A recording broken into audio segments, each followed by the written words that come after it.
to see.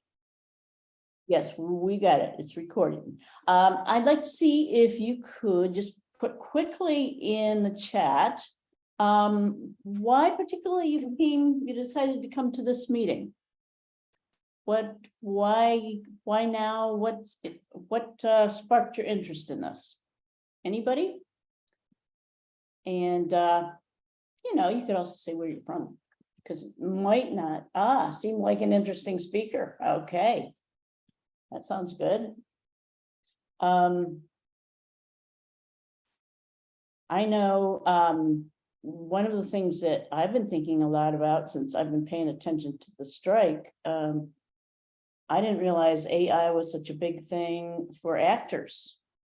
And I realized I don't know much of anything about AI other than I read about it all. So besides the fact I sort of had to come, because I'm, one of the leaders of Brigade, Illinois, I really wanted to learn a lot. And I figured this was a quick infusion of learning that's going to happen tonight.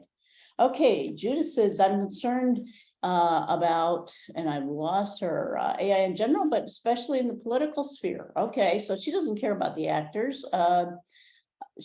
Okay, Karen is from Champaign County and is from the League of Women Voters. So they're very concerned about that with the elections. Merle, all the talk about AI and chat GPT. Yeah, again, some of these letters, I'm gonna go, what? And Betsy, she always wants to find ways to overcome disinformation on social media. And I know that's true because I see what she posts.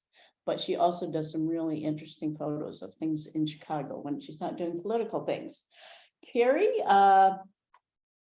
AI created disinformation will lead to total civil wars and destruction around the world. Well, he's a really upbeat person, I can tell. So, well, that's why we're here, because we're going to try and do something about it. And starting by learning is an important thing. Also, Cynthia, welcome. She's very concerned about it.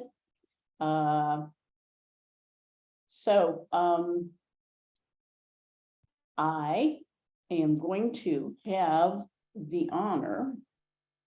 Now, before I do this, I'm going to show you guys a picture. Can I show you a picture?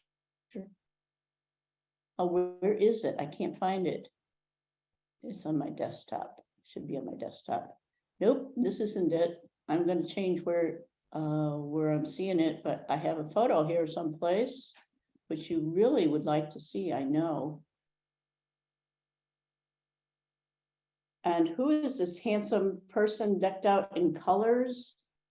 Okay, well, I have to tell you, this is a newly minted PhD.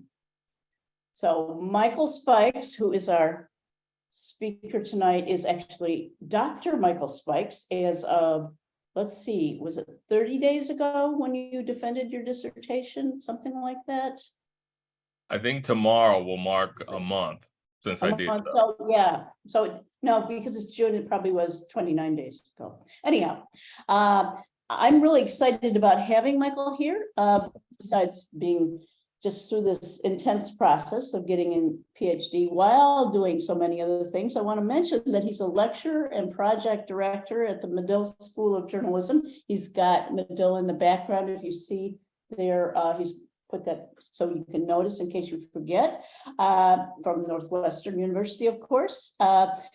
It's been more than 10 years. He's been both a practitioner and also a scholar of news media literacy. He's been at places like Stony Brook University, the DC Public Schools, and the Newseum. That's hard to say, but anyhow, Michael, welcome. And I know you're going to start off by going over a little bit about news media literacy, but before I let you get started, I want to remind people that we're all going to be on mute, even me. I'm going to shut up. And what we'd like you to do when you get a question is write ask in the chat and write out your question. because one of us is going to be curating them. And then when he goes through with this main presentation, we'll be answering a whole bunch of questions. So whatever questions you have about AI and how it's going to affect things, and anything that's sparked from what Michael has to say in the beginning,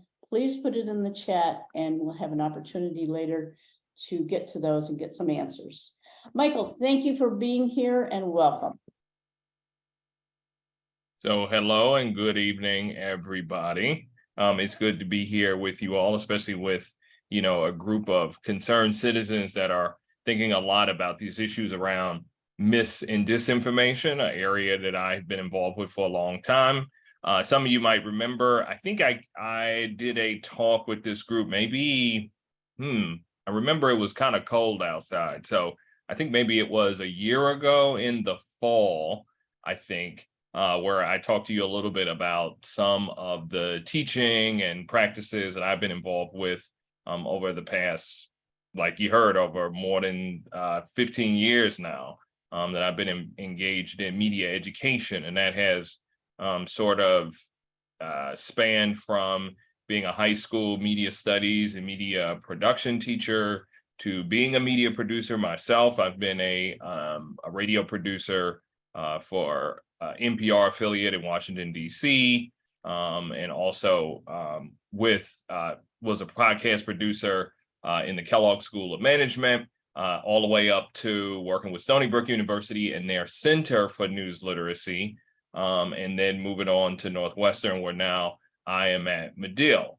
And I'll actually be teaching a course this coming academic year in media literacy that will be open to all students on our campus. So very much looking forward to that. So what I wanted to talk with you all about first today, one of the things I'll say too, is that as I talked with Etta in the group that helped to coordinate this talk with you all, I really wanted it to be a conversation amongst all of us to sort of talk about the things that you are concerned about, and also hope to maybe give some more specific answers to questions that you may have. So I definitely want to encourage you all to type in questions that you may have as I get started. I'm only going to do about a 15-minute introduction to my own sort of framework, I would say, of media literacy education. And in particular, my area is a subdomain of media literacy that's called news media literacy. It's also known as news literacy. You may have heard that. They're both the same thing. Basically, news media literacy is a curriculum that looks to improve its students' critical thinking skills related to judging the credibility and reliability of information that they come across.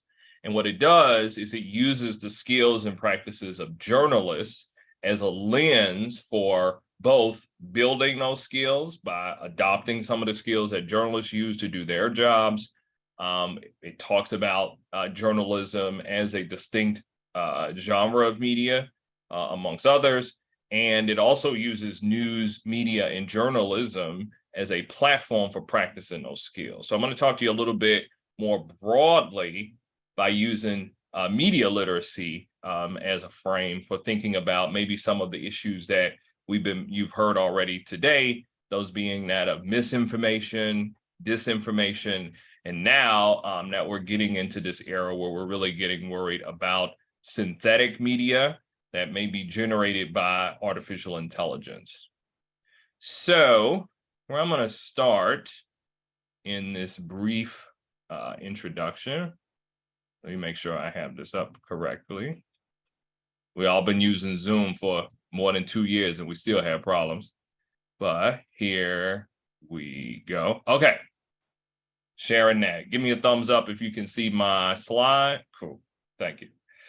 So as you may be aware, a little more than, I guess it was like 2 years ago now, Illinois became the first state in the United States to actually put in place a requirement that now all high school students have to get a unit of media literacy education through their schooling years. Again, these are between years 9 through 12 for students in the state.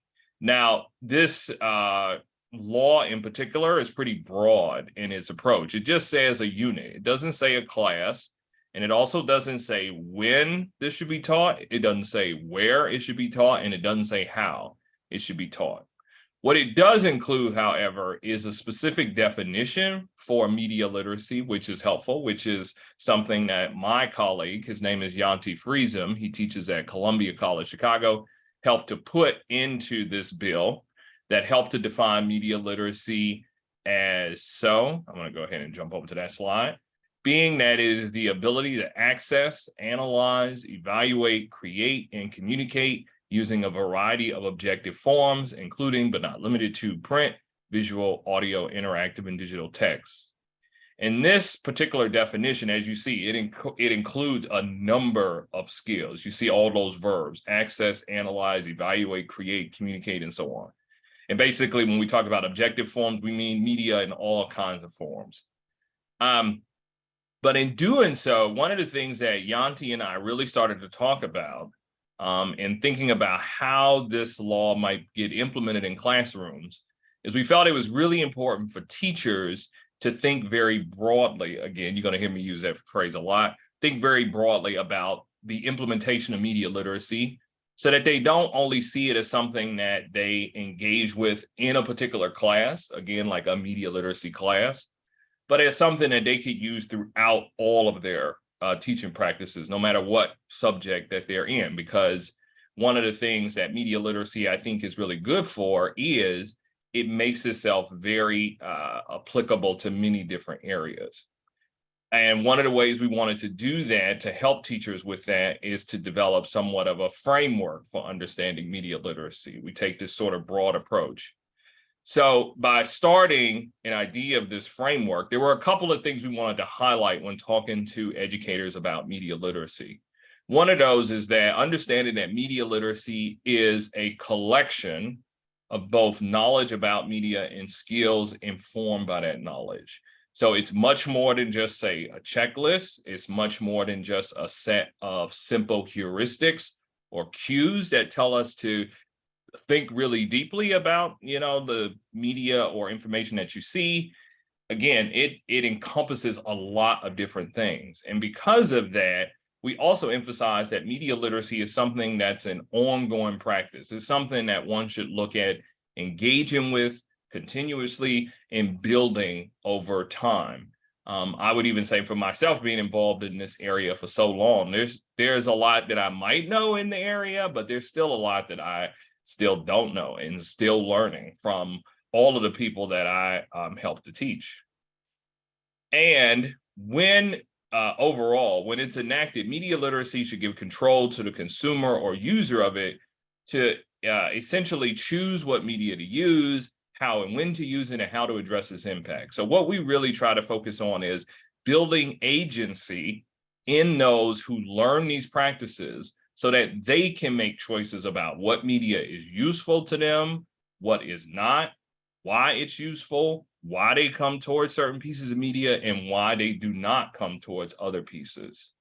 So we take all of these parts and pieces of this definition to really emphasize to people that this is something we want to continually be thinking about and building over time. So, I'm going to give you a little introduction to it, but there's always going to be more out there that one can learn. And I'm sure that many of you here, being that you're part of this conversation, have been part of it over time, are innately curious people, which is always a good trait to have, and especially in this very sort of complicated media situation. So in response to all of this, one of the things that Yanti and I did was we wrote this framework. And this framework was taken up by the State Board of Education as a key resource for many teachers around the state. I've been doing work both here in the Chicago area with a number of organizations, both through my work with Medill and also with I have some partners at the University of Illinois in Urbana, where we're doing training for teachers in the central part of the state. One of the things I'll throw out there is we're looking for a partner in Southern Illinois to help us with doing some spread down there. So if anybody has contacts there, please let me know. But again, we wanted to take this very broad approach to understanding media literacy. And the way we do so And one of the other things I'll just mention is if you want to follow along, you can find our framework on our website for the Illinois Media Literacy Coalition. That is at the website link at the bottom of the screen, ilmlc.org. So one of the things that we emphasize as part of the framework, our framework has 4 central pillars to it. We try to just emphasize 4 very simple, which we hope are simple, concepts for understanding media literacy. And I hope we can use this as part of the framing for the conversation we'll continue to have this evening. The first pillar, I saw that little annotation there and tried to take that off, but there we go. Our first pillar is this, and that is that all media messages are constructed towards a specific purpose. And by this, what we mean is that media do not simply mirror reality, but instead represented through a series of purposeful choices made by their creators and their consumers. More specifically, if you think about the news, if you looked at a TV news broadcast this evening, a TV news broadcast isn't someone just sets up a camera on a corner and we just watch the corner for a half an hour.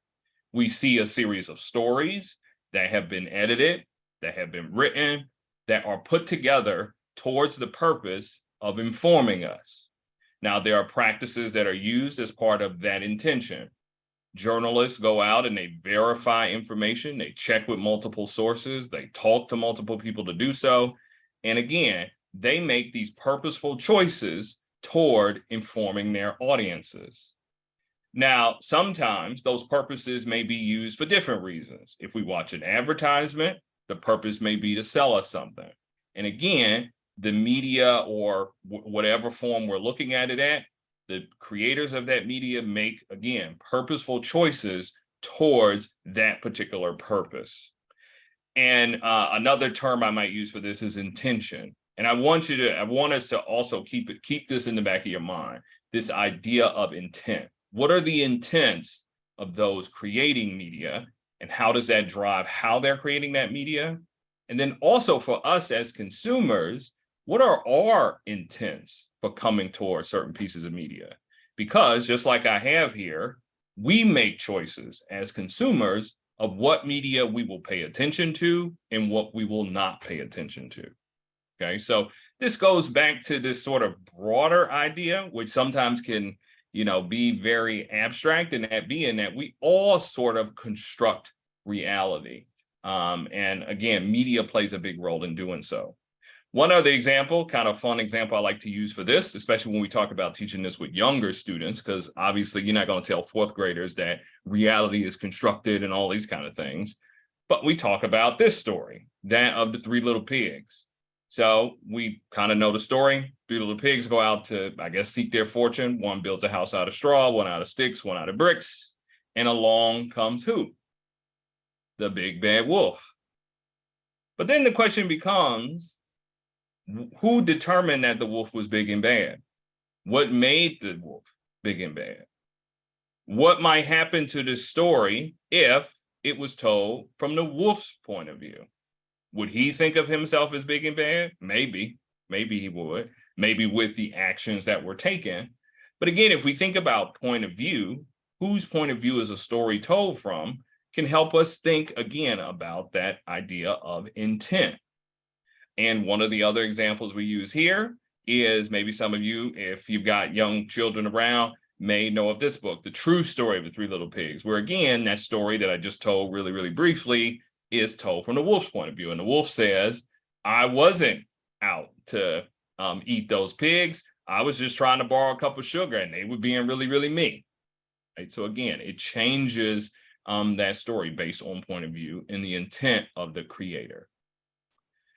Now we move to our second concept, and that is that the choice of medium in which a message is created and distributed can impact how it is interpreted.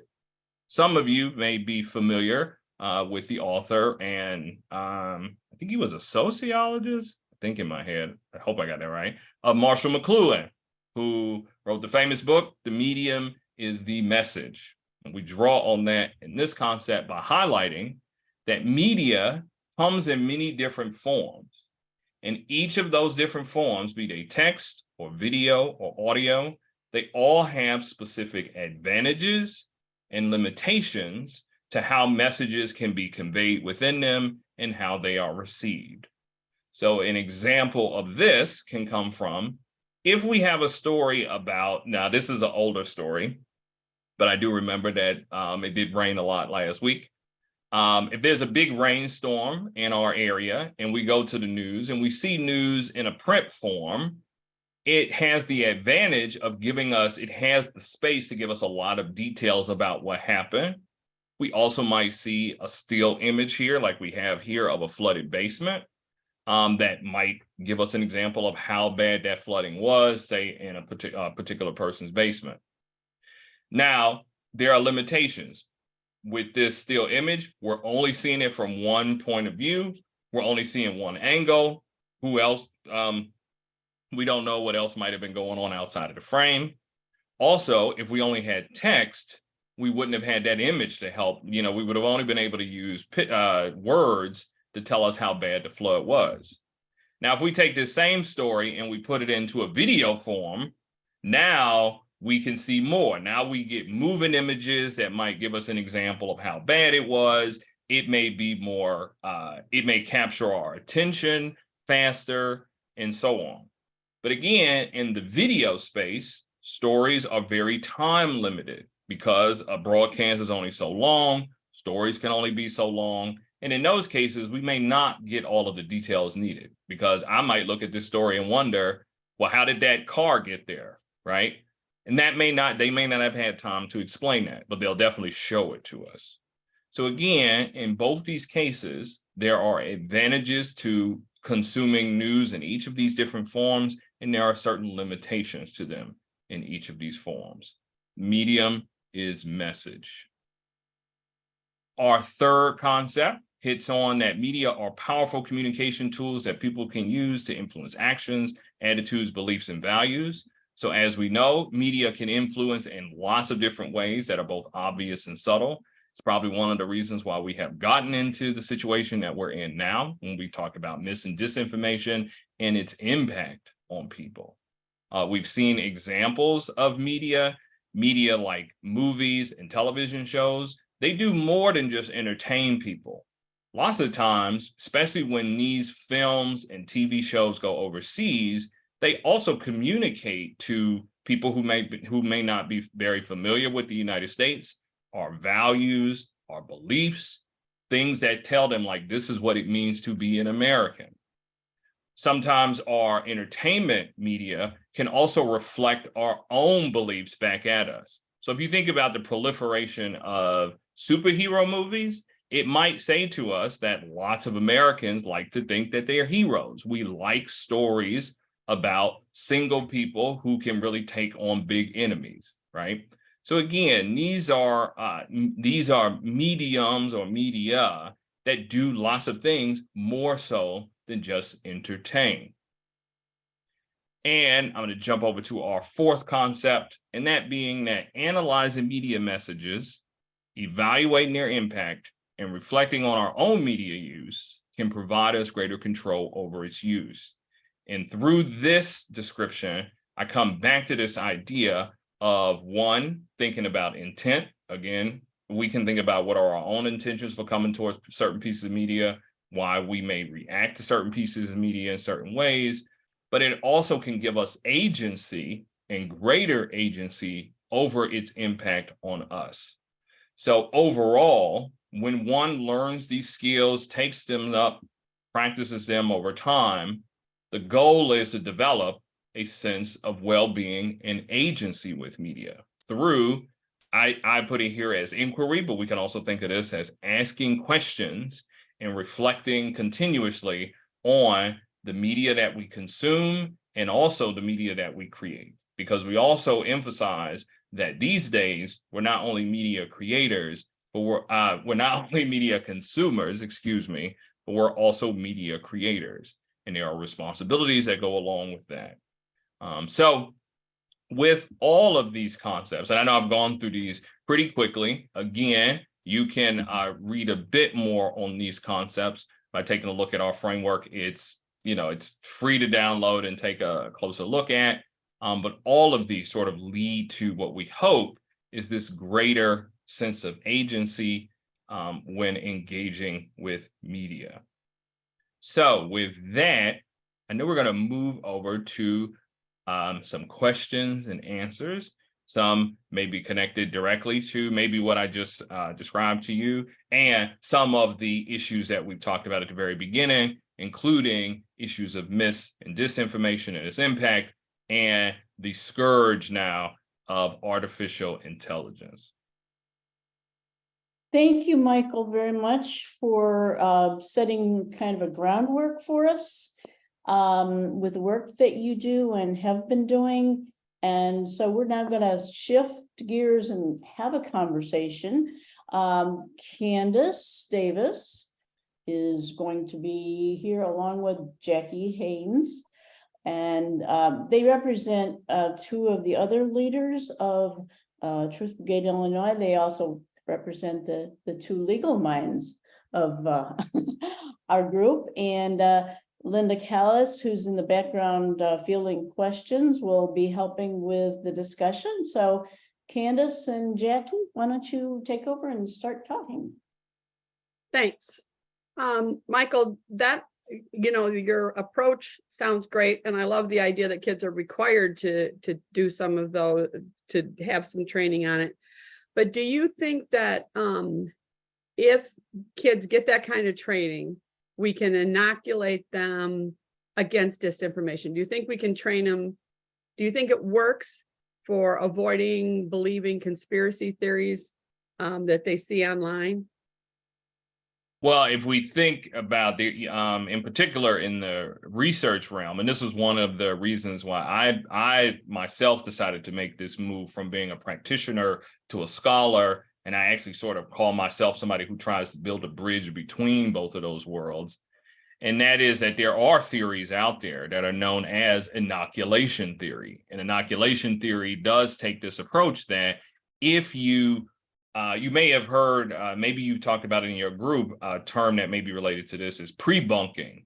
So you sort of, you tell people that they have to be aware that some of the information that they may be exposed to coming up may be false.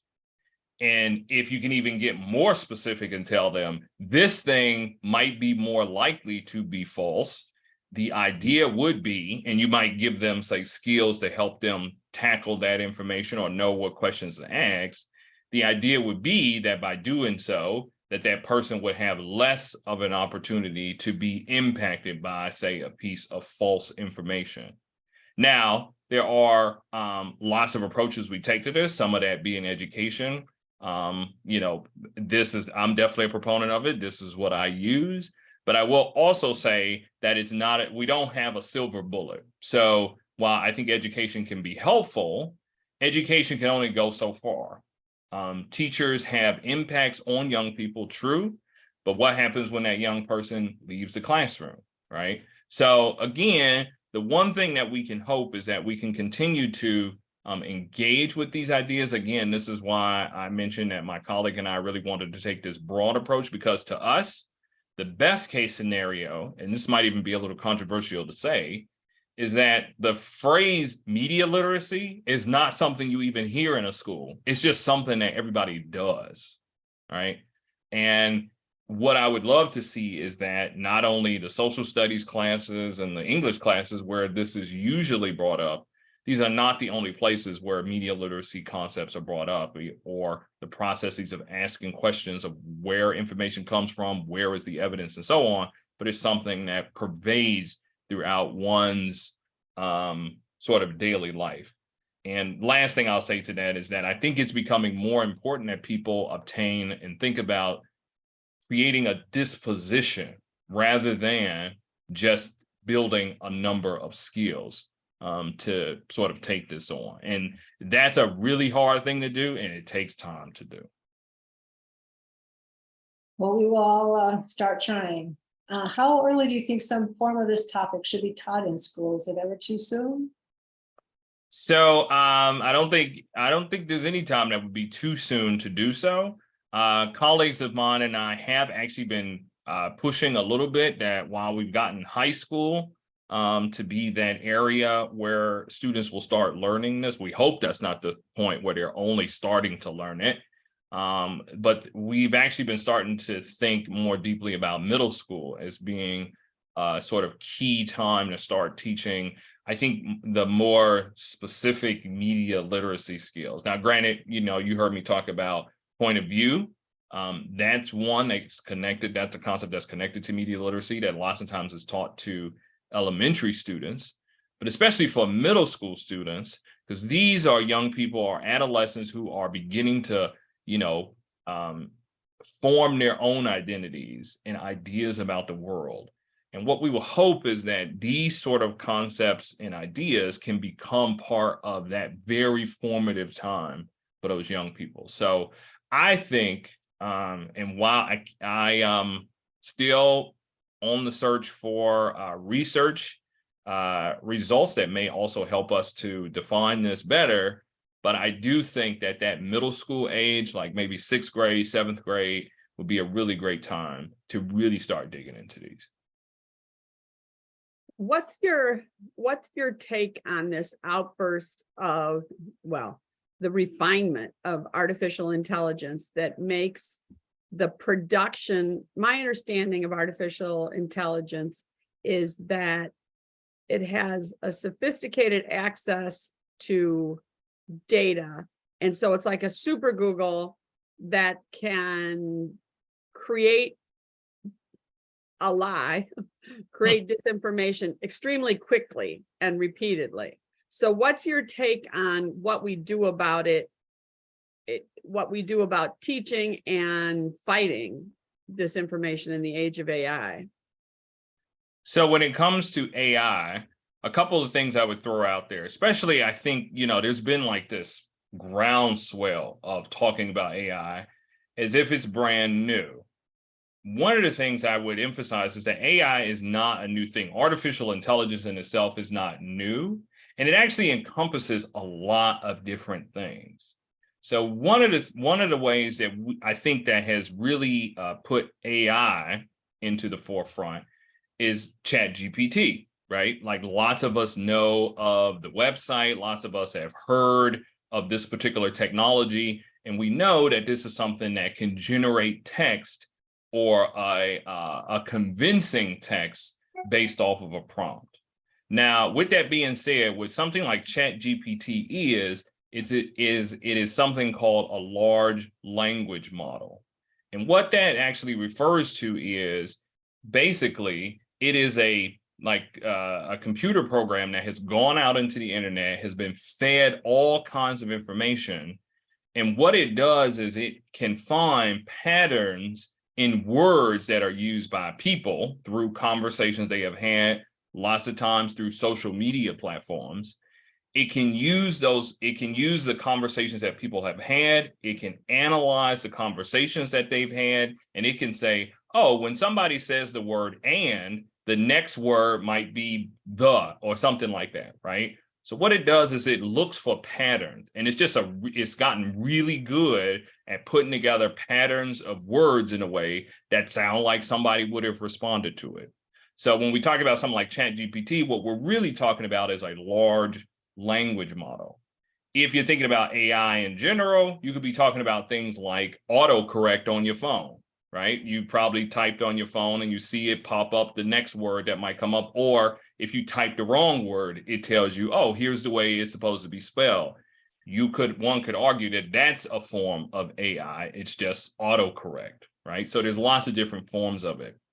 So with that being said, I think it's important for us to, at least my own perception of things like ChatGPT, is to think of it as exactly how I just described it. It's just a really good pattern creator. So like just earlier today, I went on ChatGPT and I asked it, can you write me something on, I was trying to find out something about how can journalists build trust in audiences through teaching them about their practices, because that's been one of the things that my dissertation was all on. Now, that's not to say that my dissertation was written on ChatGPT. It was not. I will assure you it was not. I spent enough time on it. But I just wanted to see what it would come up with to try to like jog my memory. And what it spat back out at me was okay, but I also made sure that I told it, give me references, right? So it gave me places that I could go to that would tell me, oh, this is what you use to generate the patterns of text that allowed you to create this response, right? So with that being said, again, I like to go back to ChatGPT, and the way that I've been talking about it with teachers a lot has been, think about ChatGPT as a tool that can help a person that might be trying to answer a question or trying to compose something. It can be a tool they can use to sort of maybe get out of, say, what do they call that? Writer's block. I've used it as sometimes to do that, but it's not a substitute for thinking. I think that's the really important part, because it does not think. All it does is find patterns of words and put them together. And this is why we might get responses that might be wrong, false, or may have language that we wouldn't want to see in these tools, because again, they do not think, they do not reason. All they do is just put together patterns. So I hope that's helpful.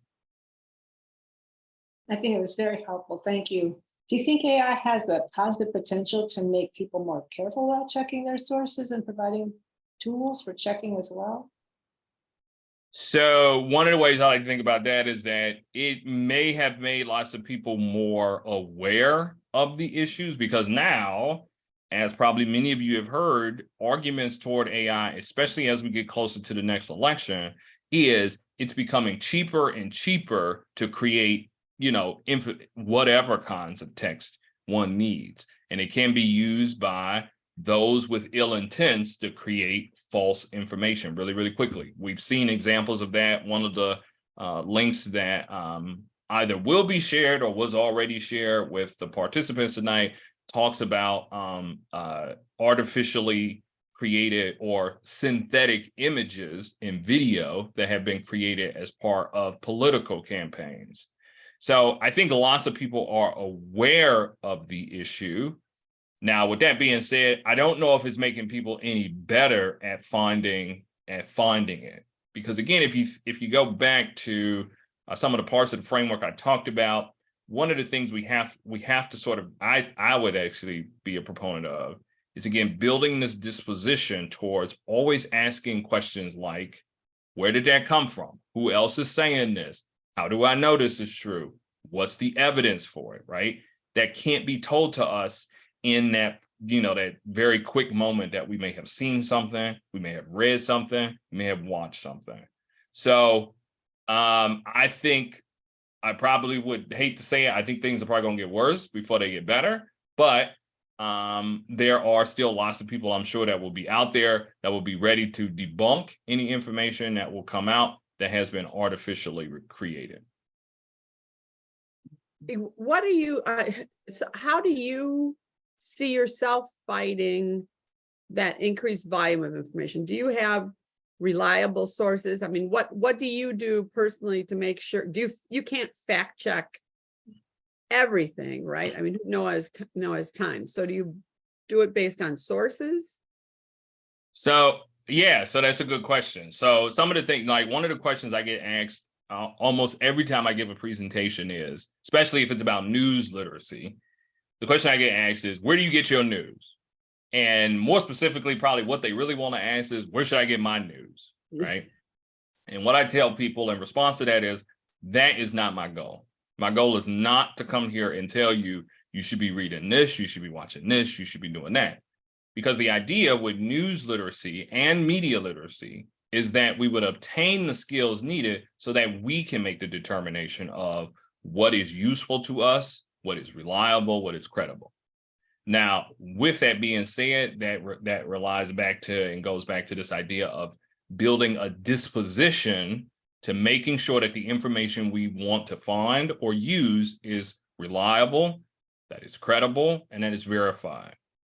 So by doing so, what I would almost say, and I'll throw this out, and I will, with the caveat that I could be wrong about this, but I'm going to throw it out there, is that we almost, especially when it comes to information, I think especially online, from outlets that we are not already familiar with, is that we almost have to take a zero trust sort of disposition toward it. And by that, what I mean is, like if I go on Amazon and I look for a product and I see that it has 4 stars and it's got a couple thousand reviews, my first thought is, yeah, I'm going to look at a few, but it's going to be very difficult for me to trust the reviews that are there because of the fact that the people who write the reviews, sometimes I don't even know if they bought the product. I don't even know if they've engaged with the product. I don't even know how much they may know about the product. So what that pushes me to do is to, yes, put in a little bit more effort and probably do some searching that may go away from a place like Amazon and try to find out, what do other places say about this particular product, especially if it's something that's really, really important. Like if I'm looking for something that, you know, maybe I'm looking for a refrigerator, like a big appliance, or I'm looking for a vehicle, I probably will be more likely to look at, say, an outlet that I know has a set of procedures, practices, and are accountable for the information, such as, say, a Consumer Reports. Another place I like to go is a place called the Wirecutter, you know, that I know they have a set of procedures that they go through, and they're relatively independent as well, that I know they're not just trying to shill an item because they're being paid by the manufacturer, right? So again, I take that sort of zero trust sort of approach, especially when it comes to just individuals. I think it helps if there is a, say, an organization, a institution, like I come here and you see I have this doctor, thing. I didn't make that up. Like somebody else, put in place an institution, put in place a set of rules that said, this is how you obtain this. And they were the people that put that, gave me that title. So because of that, I put trust in that institution to say, okay, there's a set of procedures, there's a set of rules there. So that, again, can help me to determine who to trust. Is a really strong word, but I'm going to use it here, who to trust and who to say that, well, while still keeping in mind those questions of like, where does this come from and all those kind of things, but building up the skills to bring that sort of disposition to lots of different kinds of information. So there have been some apps and games created like Cranky Uncle or Interland Reality River. Do you think these are effective ways of teaching critical thinking? Can you say a little more on Cranky Uncle or Interland? Because I'm not familiar with them. Yeah, we've actually provided the links later. Cranky Uncle is an Australian guy came up with it. He was so tired of fighting with his cranky uncle and father-in-law about climate change that he created this game. And it's an app, which is pretty clever. And we've got we'll share the links later in it, where it asks you critical thinking questions about, is this true? It tries to teach you the difference between fallacies and different types of arguments. It's kind of a clever way to engage. And I just think it might be one of those things that teachers could use.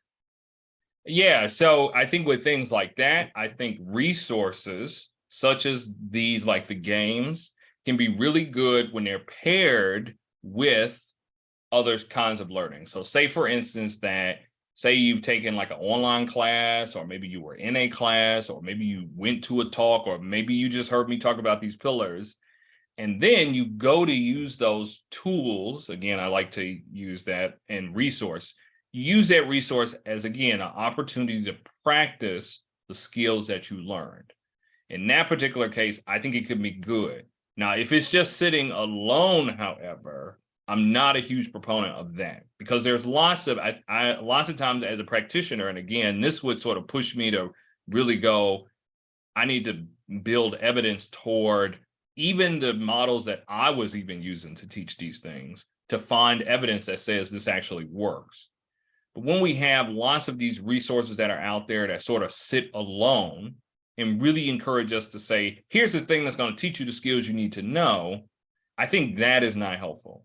So as a consumer and as a curious person, again, like I said to the folks that are here this evening listening to this conversation, I think it can be helpful to use a variety of these particular resources to, one, build the skills, and two, practice the skills, so that you see that you don't only jump into that way of thinking like, how do you know that's true and where did that come from when you play that game, but it's something that you find yourself doing continuously. It's something that does not take effort. It just happens. So that's what I would really encourage us to do by using lots of those kinds of resources. Do you have recommended resources for fact checking? I mean, so you want people to say, hey, wait, let me think about whether or not this is true. Where do you go to check out whether something's true? Well, that's been funny because this past week, I was involved on the faculty of a summer institute in digital literacy, which was a teacher training institute. We did a number of workshops, and then we had our teachers create lessons that they could use. And when I gave my sort of parts of the workshop, people did ask me about those resources. And one of the things I said is, it's a little difficult for me to say this because I might sound a little bit like a hypocrite because I have my own model of doing these kinds of things. But these days I get almost a little hesitant to recommend any particular resources because I don't want to leave anyone out. I don't want, and I'm also obviously like, I'm going to be a proponent of my model because that's the framework I'm coming from. My intentions are to teach a variety of these skills, and I think it's best taught in this sort of like larger course. But with that being said, I think, again, I would go back to like my description of the game that you had mentioned before. I think it's important to engage with a variety of resources that have the intent of giving us and informing us with verified, credible information, and that make the methods that they do so transparent. So I probably just described what we would hope is journalism. So one of the things that I encourage my students to do is to engage with various outlets of news and information.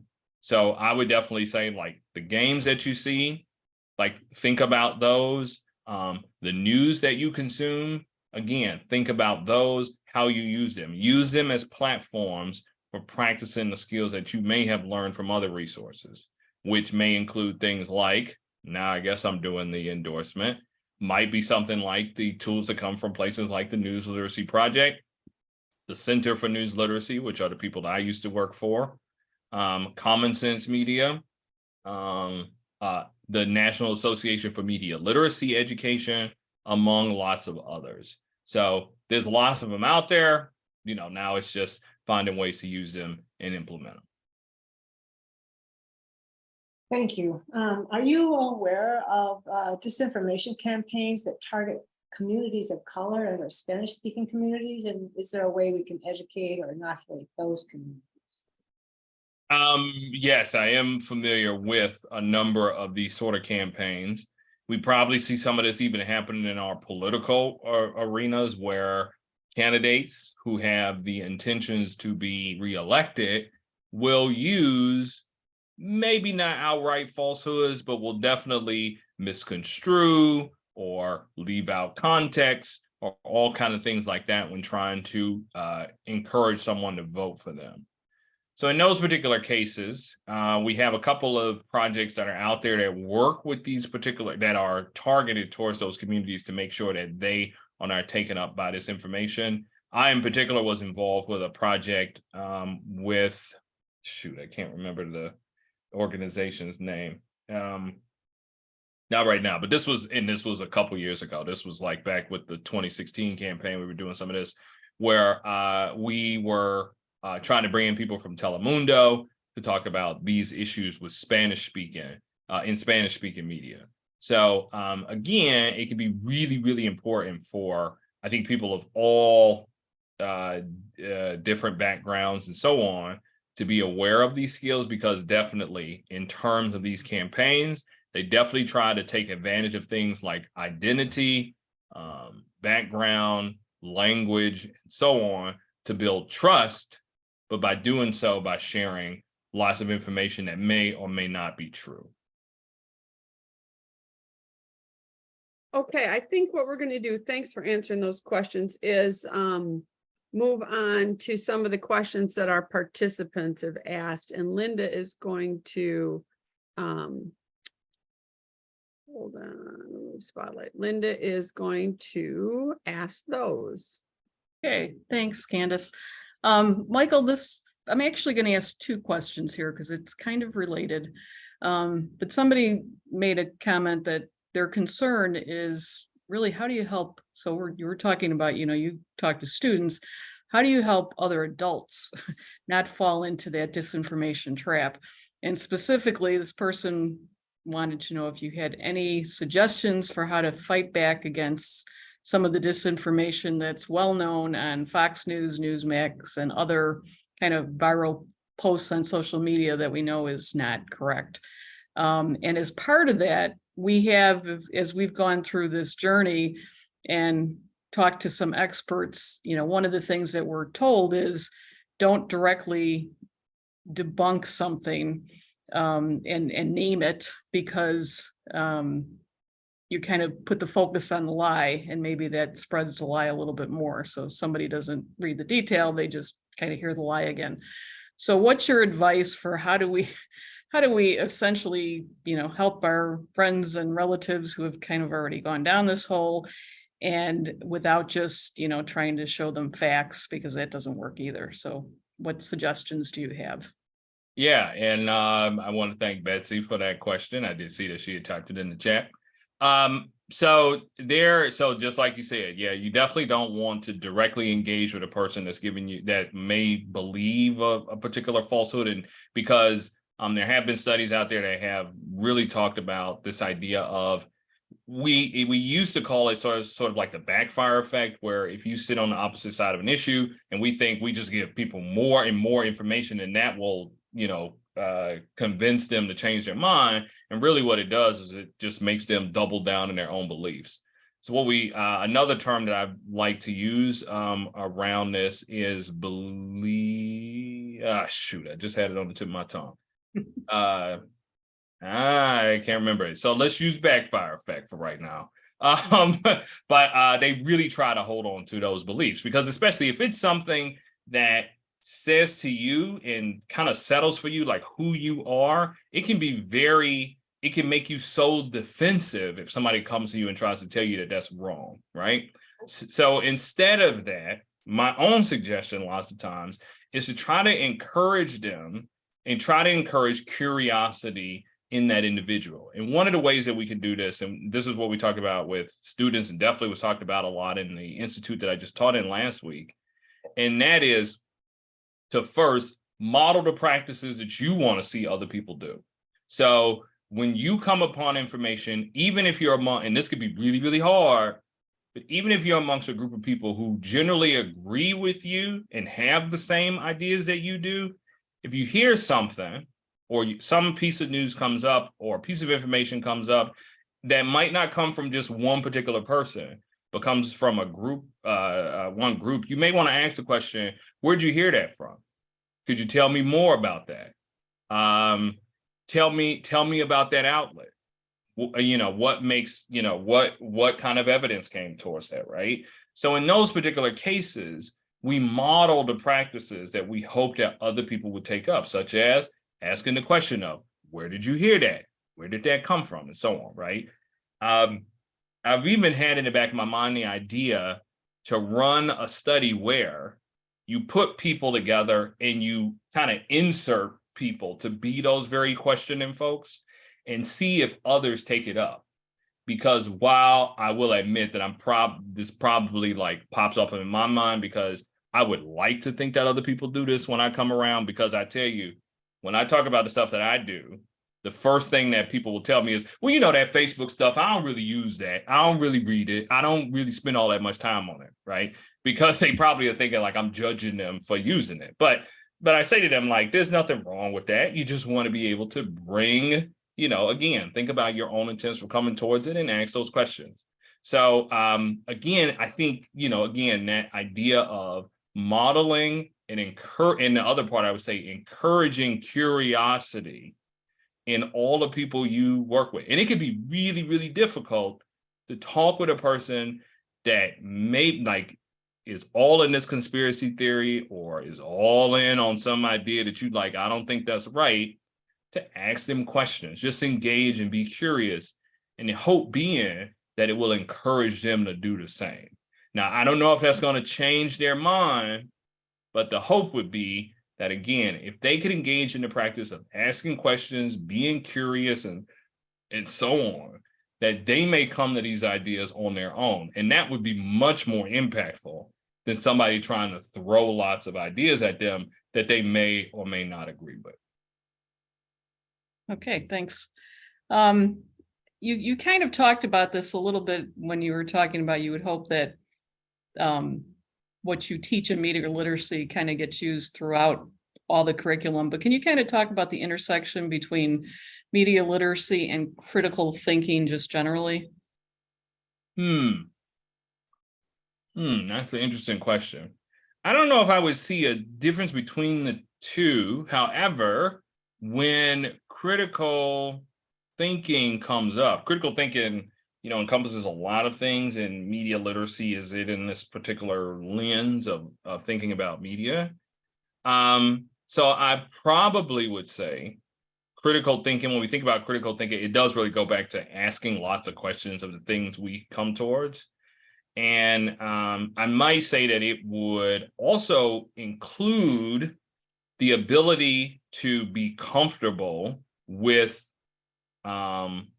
uncertain things. So one of the things I think, if you reflect back on, maybe I shouldn't say back, but if you reflect back on when we were in the height of the pandemic, and there were like little drips and drops of information that were coming at us about this thing that we really didn't know a lot about. And then what we started to see was some people, some purveyors will come out and say, I have the answer, use this or do that or whatnot, right? And lots of people took that up without asking the question of, well, how do you know that? Or where did that come from? Or how do we know? Or who else is saying this, right? Because we crave certainty in uncertain times. So it can be really, really difficult. And I think this is something that one has to practice and learn. And that is being comfortable. I heard a psychology professor say this once. When you get trained to become like a scientist, like I would even say myself, one of the things you learn to become comfortable with is knowing all the things that being comfortable with all the things you don't know. So one of the things that people might say to me, I've heard sometimes, is that people say, oh, you have your PhD, you must be so smart. And I say, well, I'm really smart about this very, very, very specific thing, right? That maybe only 5 other people know as much as I do about it, maybe. But what it's also shown me is all the stuff I don't know. And it's made me super curious about it. And it's made me comfortable with even saying to people, like, I know a lot about this, but I don't know anything about that, right? So again, can we be comfortable with one, uncertainty in that one example? And second, can we be comfortable with saying, I know this, but I don't know that, right? And admitting that to others. So I think that's really, really important. And I think that's a really important part of critical thinking as well. It is engaging with those ideas continuously, and even saying, like, we may not even get to an answer. We'll get closer to something or more understanding, but I may not be able to get to an answer just yet. Okay, thanks. This next one, interesting question. I've thought about this too. So obviously we've talked about AI, and it's not only in writing, but imagery, we're starting to see some of it's better than others, but it has been done. Do you think we'll get to a point where nobody's going to believe anything that they see? And how do we fight against that? How do we not be, we want to be critical thinkers, but will people just become skeptics and cynics and not believe anything? And how do we fight that?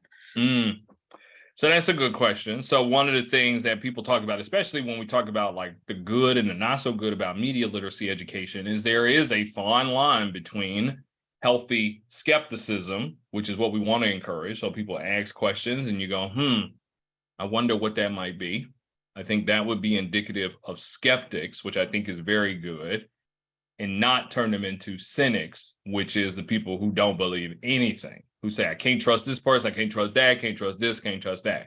Now, I don't know how you move in the world if you don't trust anything, right? Because it becomes really, really difficult to do almost anything. You know, if you can't trust that your car is going to get you to work in the morning, then why would you even get in it and take it, right? Or if you don't trust that the food that you pick up at the grocery store is any good for you and it might kill you, then if you don't eat it, then what are you left with, right? So I think the idea of people not believing anything is probably a bit of a stretch, because we all have to have that. We all, many people, yes, there are exceptions to this. One of the things that makes us human is the ability to create relationships with people, develop those relationships, and so on, and develop trust with people. So as we do that, right, we do that through things like questioning and letting people know information and things like that. So, but what I do worry that we are moving closer and closer toward is a world in which there will be an elite amongst us that will have access to credible, verified information. I would even like make the analogy that like scholars and people who work in universities, we have access to like this wide breadth of knowledge through our libraries and our databases that connect us to like all these articles and things like that. That's supposed to tell us, like, get us closer to truth. And then it will be, everybody else will just find stuff on the internet, right? We'll just find stuff in this, you know, very crowded, polluted ecosystem of facts and falsehoods. And we'll just say, well, they just got to figure it out, right? So that's what I worry. That's what I probably worry more about than people saying, well, I just don't trust anything because of AI. Because I still think that we use these platforms, and these platforms like social media, Google, and so on, have probably sort of lulled us into this idea that answers are really quick to find and that information should just be free, right? So with that, I think that probably, again, drives my worry about that elite and, you know, having access to information. Okay, thanks. I think that was it. If I missed anybody, let me know, because somebody might have been posting things while I was asking. I think that was it. I think we're good. I want to turn it over to Etta. Thank you very much, Michael. We really appreciate you talking. I hope you stick around. We're going to go through Etta's going to go through a couple of things, and then we do have some resources on AI and on social media we're going to share at the end. So hang in for that. Etta, I'm going to turn it over to you. Okay. So I am gonna actually do a little overview of what Truth Brigade is about. And I think you will find that there are some similarities to some of the things that Michael has been talking about. And so I made a little video, and some of you might have seen this once before, but maybe you haven't, and you might see what you can find that's similar between what Truth Brigade proposes to be about and what Michael has said. I'm going to share my screen. And hopefully I can find what I'm sharing. It's on my computer somewhere. Yes, here it is. Nope, that's the wrong one. I'm going to stop sharing and start again. Okay, just like Michael said, we've done this for so long and we can't quite do it right sometimes. Okay, I think I have it. Yes, I do. What is the Truth Brigade? You're not screen sharing. Oh, sorry. I'm gonna stop and start over again. I thought for sure it was Truth Brigade. We are going to buy the. Go back to some, there's too many things here on my. Too many computer. windows. Pardon me? Too many windows, yes. Too many windows. I know that one. This time it should work. Now, does this look right? Yes, that's it. Okay, is the Truth Brigade. Launched by the group Indivisible in August of 2020 with this goal to fight disinformation, both on and offline. From a small group of people who assembled on an online conference, the brigade has grown to more than 5,000 strong. The focus initially was on Twitter, and that's still important, but we're also working on Facebook. Truth Brigade Illinois started in 2021 and really got going in 2022.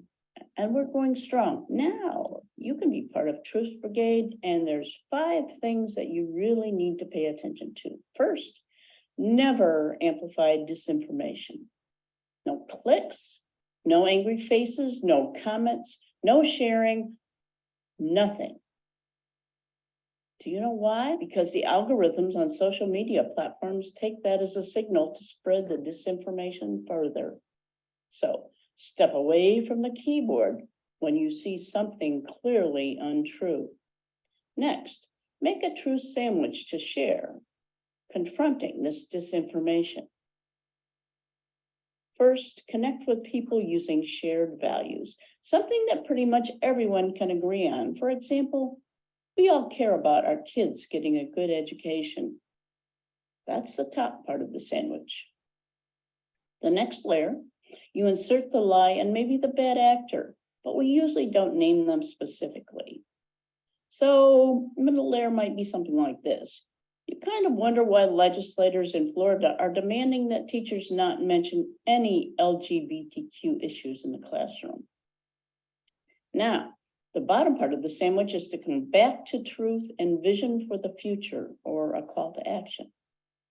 So here's a thought. Let's make sure none of our children are ostracized or stigmatized, and let kids learn about our differences.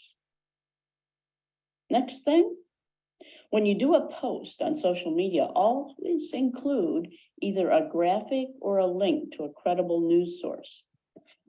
One more thing, on social media, always use a hashtag or two that will identify you with us. So use Truth Brigade or Truth Brigade Illinois with that hashtag in front of those lines. We use hashtags because it's a way of locating and determining impact of posts. One more thing, you have to spread it, you have to amplify. So you share, like it or love it, make a comment about it, share to groups you're a part of, and then amplify other Truth Brigade posts. We're the Truth Brigade. We're fighting disinformation, and we're going to change people's minds, right? Nope. I'm not even trying to change people's minds. What I'm trying to do is to get people to think critically.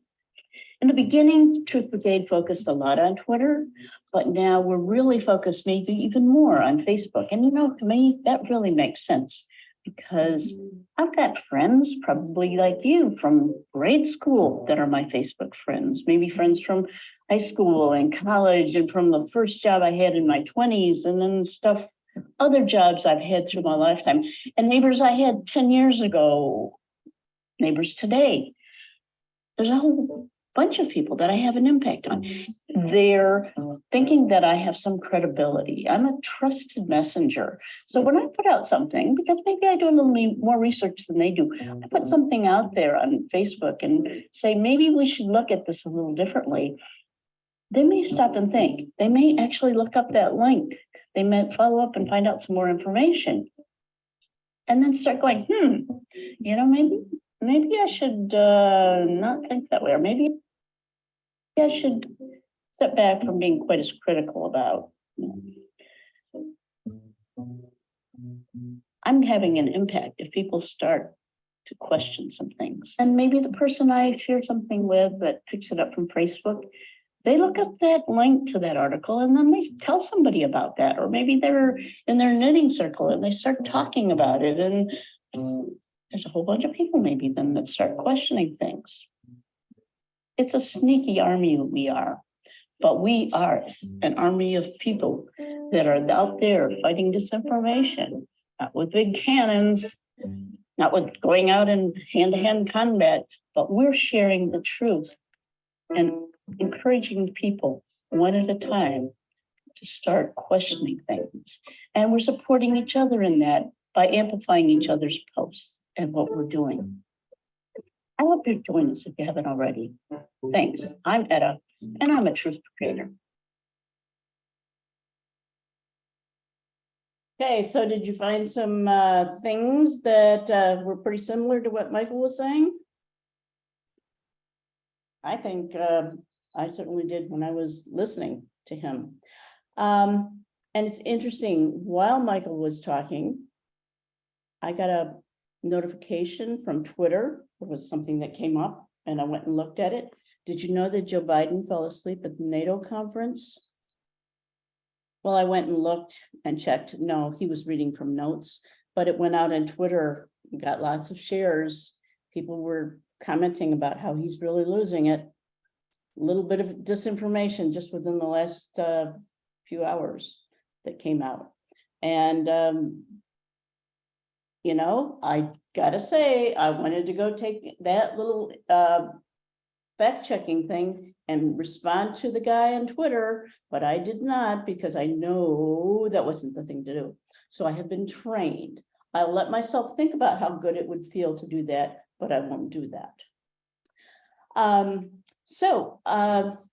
One of the things that we as leaders of Truth Brigade Illinois do also is we listen to other people who are doing some really significant research into messages and what messages work and don't work. Just like Michael talked about, you know, some people are just like, they're going to believe whatever they're going to believe, and nothing you can say maybe will quite make a difference. What these people that we have been hearing from, and these are from the Research Collaborative, which is headed by Anat Shankar-Acharya, they go out and test messages, and they find out that what those persuadable voters in the middle, what they are influenced by in terms of specific words. It's really amazing. And from the very beginning, when I started hearing from some of her things that she was talking about, she told us things like, don't say attack on the Capitol when you talk about January 6th, because that seems kind of like it's a building that got attacked. No, it was an attack on our country. Much more powerful. Anyhow, one of the things that is pretty current here for us all is thinking about the Supreme Court. So I put together a few things that maybe will be helpful. And I will share. It's a combination of a little video, but mostly presentation. And then we can see if you have any questions, I might be able to answer. And if I don't, I can figure out an answer and maybe get back to you. So, yep. Where is that? It's not there, and I'm going to stop sharing. I'm not going to share. Okay, just a moment while I dig that up.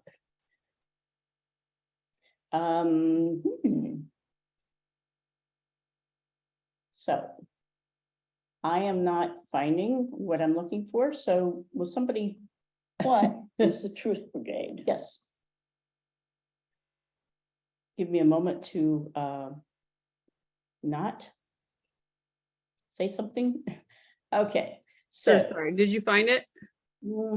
Just a moment. Still looking? Okay. I was gonna say, because I could start sharing some of those resources and we could come back to it in a minute if you want. I got it. Great. Sorry. No problem. Oh, it seems like things hide on my desktop. Ooh. They hide behind your. Ew. Okay, so. Well. The SCOTUS stuff. Oh, isn't it frustrating? Don't you really get exasperated, maybe even scared? Like, what do we do? Well, we need to know what to say and what not to say to have some impact on people and make them sort of start questioning things. So, when we think about, nope, that's not going the right place. Yeah, we're gonna go here now. Okay. When we're talking about the Supreme Court, a really big important thing is that we focus on the MAGA judges. Don't diss the whole Supreme Court. So if we're talking to somebody, or if we're just sharing something online, don't talk about the Supreme Court, talk about MAGA judges. And then provide some links to the broader MAGA attack on our freedoms. What's happening now is not just, oops, just suddenly happened. It's kind of a conspiracy by a whole bunch of people who are wealthy and white and are trying to take our freedoms away, and they've been at it for years. Something that's, sorry, I want to go back. Nope. I'm going to stop a minute and go back here. Something that's really important is pointing out the economic impact. I don't know about you, but people like to talk about how bad the economy is or about how some decision has affected them. Oh, now I'll never be able to get a new car. I won't be able to get a new mortgage or whatever. So when some of these decisions that might not be held good from the Supreme Court are happening, point out how that affects them.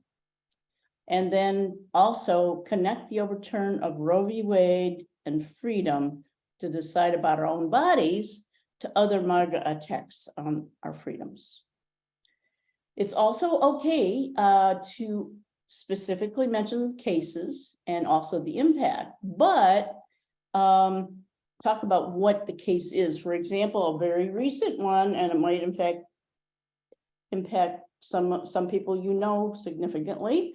The Department of Education versus Brown, Biden versus Nebraska, which takes away student loan relief.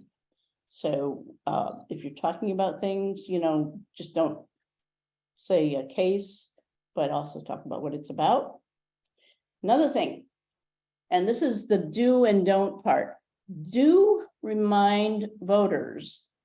And with this, I'm thinking about specifically, there have been some cases lately, a few that seem better. Do remind voters that the MAGA justices who overturned Roe v. Wade continue to attack our freedoms. Do not uplift these status quo maintaining rulings as victories.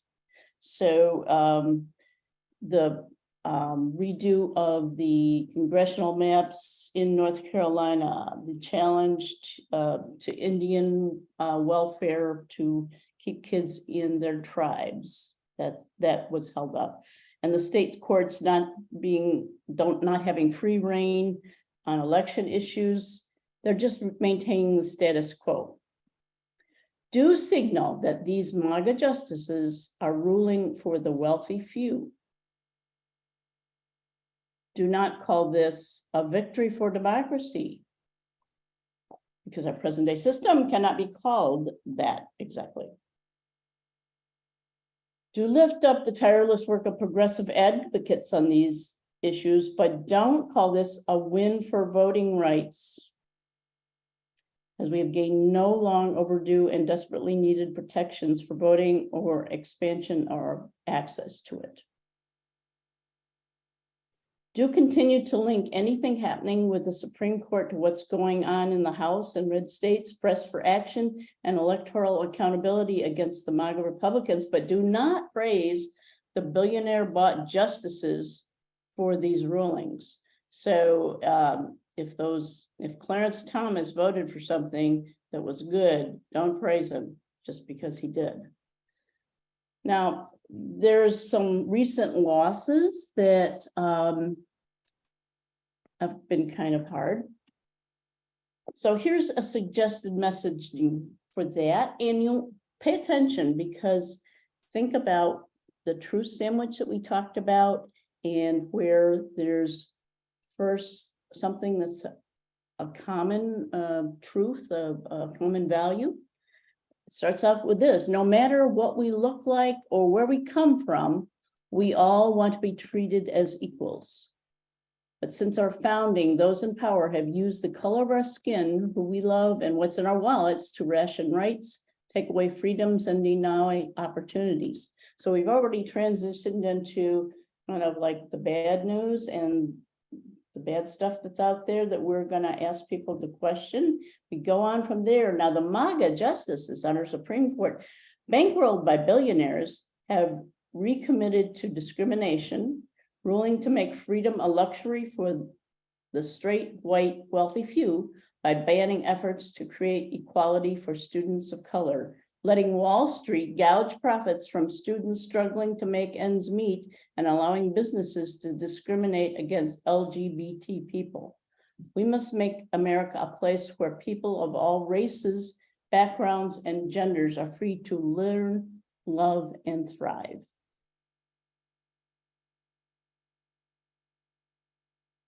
Now, when we're writing messages, we're thinking about some of these languages, some of these little items that make a difference to how people are thinking. I mean, when you think about the student loan forgiveness that was proposed by Biden and was overturned by the Supreme Court, you think, what kind of responses did you hear? People saying, oh, I don't want to pay for somebody's medical degree, and that's what I'd be doing if they get it forgiven. Well, and that's totally doesn't look at the whole big picture of things at all. And it doesn't look at the fact that maybe their kid isn't going to be able to buy a house because they've saddled with student loan debt and probably won't be able for a long, long time, and maybe living at home for a long time. So the economic impact can be important. What do we do about all of this? We're struggling because people are out there saying some crazy things, whether it's Facebook, Twitter, TikTok, Instagram. Hey, I even have a Threads account now, but I don't quite know how to use it, but I'm going to know. Maybe by next meeting, I will be able to have some information that will be helpful. But what do we do with this? And also talking to our neighbors. We have to think about what's really important and what language is going to get to them and get to that little nugget in their head that says, we'll go say, oh, I don't know, maybe. And if we can get the maybe, I think we're starting to be successful. We're not going to change anybody's mind. We're going to help them change their own mind. And what can you do about thinking about the Supreme Court and how to look at things? You can listen, watch what we're doing with posts that we put on Facebook, particularly because some of these are rather long, and so it's not going to work so much on Twitter. It's hard to cut those down, and share them, redo them. You can come to the Truth Sandwich Shop where we write new ones and put them up there. And if any of you are interested in these monthly meetings of the Research Collaborative, send us an email and we can see if we can get you an invite to that. If you're good, that will help you with making messages. And you can do that by writing to Truth, and I'm going to put this down, Truth Brigade, Illinois @gmail.com. I think I did it right, yeah. So, there's complex, and this is Chartreuse, I just want you to know that. She's very interested in the truth.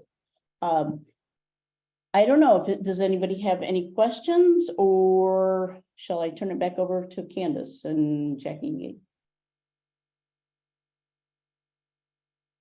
Yeah, we're running out of time, but I just wanted to highlight for people some resources that we've pulled together that we thought would be useful. I'm going to share my screen. We're going to send all of these out to anyone who registered. So don't worry about writing this all down. We're going to put some of them in the chat, so you can save the chat if you want, or I will send them out, share them in an email in the next day or two. So let me just show you a few of these. All right.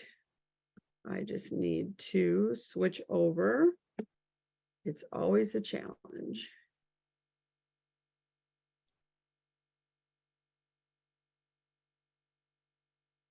Step one. There we go. Can you see that?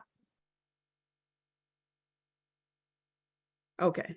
Yeah, so there's just a few things, and we will definitely share these. There is on artificial intelligence and disinformation.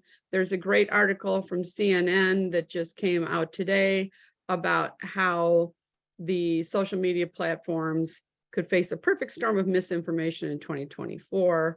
Not something to help you sleep at night, but very informative. But then we also have some resources on tools that can help you detect disinformation, some information on training kids to fact check with the games that we were talking about. And then we talked about threads, and we don't really have time to cover it, but just so if you want to know more about it, there's an article on what is threads. And then there's an article about why you might not want to join threads, that it's not ready for prime time. There's already been some hate stuff out there. So it's a little uncertain what you should do. We also wanted to share the fact that there are some other meetings and trainings that are going on. The News Literacy Project has training on fact checking in the AI age on August 8th. Also, there's the briefings, the movement briefings. Annette Schenker-Osorio and Mike Podhoser and a few other people do these regular briefings with suggested messaging that are just excellent, and you can sign up for the research collaborative. And then Etta also mentioned our next Truth Sandwich Shop we do every other Friday. We're now doing it from noon to 1:30, and we'll send you this link. You can sign up for the next sandwich shop, which is the 28th, as I said. And then also, if you'd like to join us, you can follow us on Twitter. You can email us at truthbrigadeillinois@gmail.com. We have a Facebook public page. We have a Facebook private group. You can actually sign up for Truth Brigade Illinois for the Facebook group, or just as a membership. Make sure you get on our mailing list. And then we've got a welcome document that talks about what Truth Brigade is. And then also there's the National Truth Brigade, which has meetings at least twice a month with new campaigns on how to share the truth. And just as a final note, because people had asked for t-shirts and bags, we actually created our own shop, and you can get a shirt like this one, Make Lying Wrong Again. So there's a link to that as well. So thank you, Michael. Thank you all for joining us tonight. We will send out those links, so don't